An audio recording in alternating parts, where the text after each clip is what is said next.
All right, Chris, this is Randy. So as you can see, I mean, the boat looks phenomenal. The colors are great. And we're happy. Like I said, 90% of that, like this right here, obviously we're not worried about that. That's where your belt's going back on. But we're well under the belt in every place. So I'm going to kind of walk in here. Some of the areas that you see, if you can see right here, you see how this thing is lifted just a little bit. It's not as tight when it gets right here, and I can run my finger across it and actually kind of work it back down. So you can see now that's gone away, but that's not going to stay down there because there's no adhesive left on this vinyl here. The back of that vinyl is now covered with the little metal flake. And if you can kind of see, you can almost see in the light, Chris, you see how rough that vinyl is. Now this vinyl is, this 1080 is phenomenal. It gets in every little groove and crack. So this ought to be extremely smooth. You see how smooth your fender is. You see how smooth the rest of this boat is. But when you get up to this top cat that's had the sun damage, you can see how rough it is. Every one of those little divots is where a metal flake piece is left from under the coat.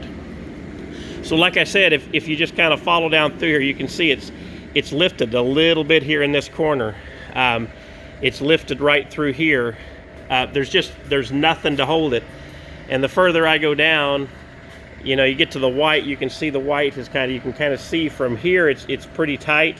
But then as it gets right here, you can see how that spread, how it's not bridged any longer. So other than that, and when I said bubbles, I probably shouldn't have said bubbles. They're not necessarily a bubble. It is all down.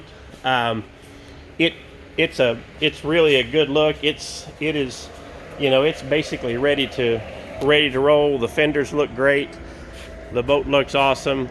But just because of the condition of that top coat, this side is really a lot better. But if I go far enough here, I'll probably find one. There's a little piece right there that's lifting up, and I can push it back down, but it won't stay. Now you can kind of see right here. You see how this is lifting right here. You can see you kind of lose the line there.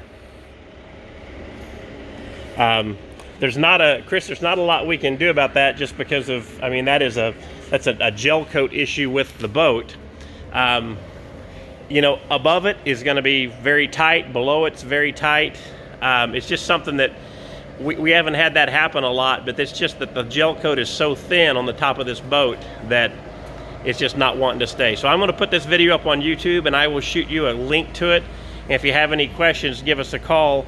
I've had a couple of experts come out and take a look at it. Some guys that do a lot of gel coat work. Basically, what they said, if you were going to not wrap it like this, you'd want to re-gel coat it. You've probably already talked to someone about that. They think there's a possibility that you could clear the top of this, and if it were to be cleared, then it's going to be a shiny, slick surface again. You know, the vinyl is going to 100% be down. So, but anyway, so here's the video. If you have any questions, you've got Denver's phone number. Give us a call. Thanks, sir.